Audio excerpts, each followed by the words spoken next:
This lesson covers direct object pronouns, indirect object pronouns, and reflexive pronouns.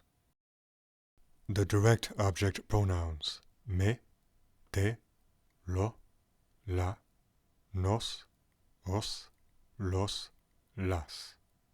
The indirect object pronouns me, te, le, nos, os, les. As you should notice, direct and indirect object pronouns are identical to each other, with the exception of the third person, singular and plural forms. First, we need to understand direct objects and indirect objects. So the direct object is directly acted upon by the verb, whereas the indirect object is indirectly affected by the verb's action. The example in English we have, he gives money to my family.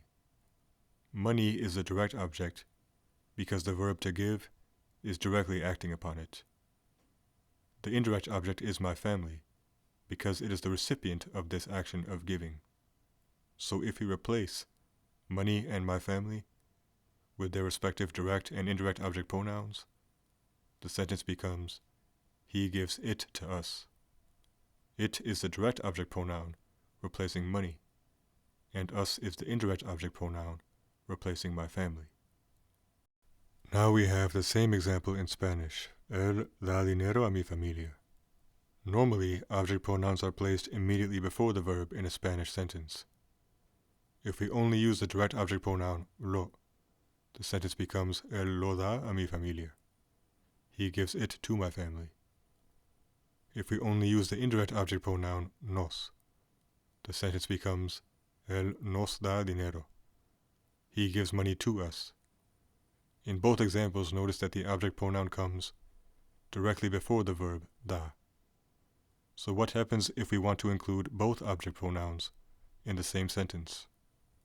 In that case, the indirect object pronoun will precede the direct object pronoun. So we replace dinero en mi familia with the respective direct and indirect object pronouns. That gives us Él nos lo da. He gives it to us. There are three situations in which object pronouns are instead attached at the end of a verb. First, if the verb is an affirmative command, but this does not apply if the command is negative. Dame el libro.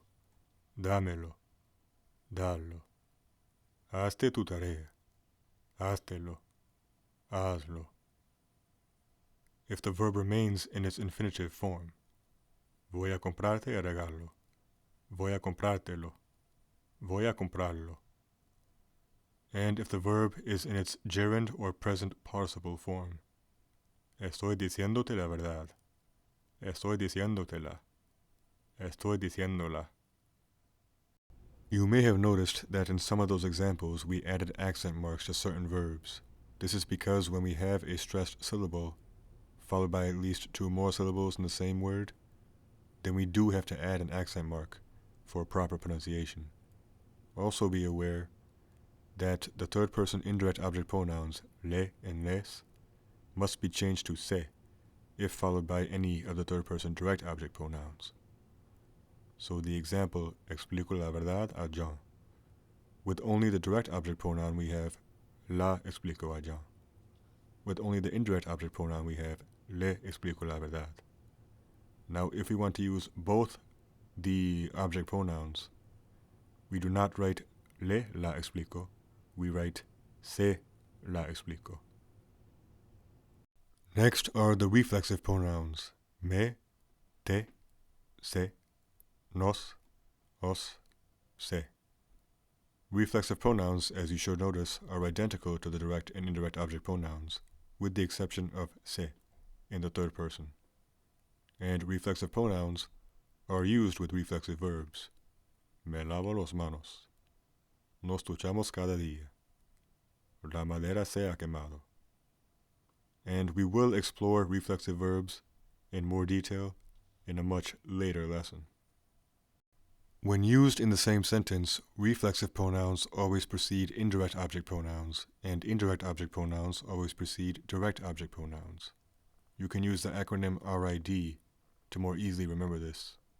But you can only have two of these types of pronouns in any one sentence at a time. you can never include all three of them at once. So reflexive with direct object pronouns, we have me compré los zapatos, me los compré. Te compras la ropa, te la compras. And reflexive pronouns with indirect object pronouns. Se me cayó el lápiz. Se te romperá el vaso si no tienes cuidado. Asegúrate que no se te pierda el libro. If you do want to refer to the direct object as it in these types of sentences, then you simply remove the direct object from the sentence entirely, and you do not replace it with a direct object pronoun. Because as we said, all three RID pronouns cannot coexist in the same sentence. Se me cayó, se te rompere. Asegúrate que no se te pierda. With that, we have covered the basics of direct object pronouns, indirect object pronouns, and reflexive pronouns. As I always say, I would very much appreciate it if you could please do me a favor and share this video series with your friends and teachers. And that is all for now, so until next time.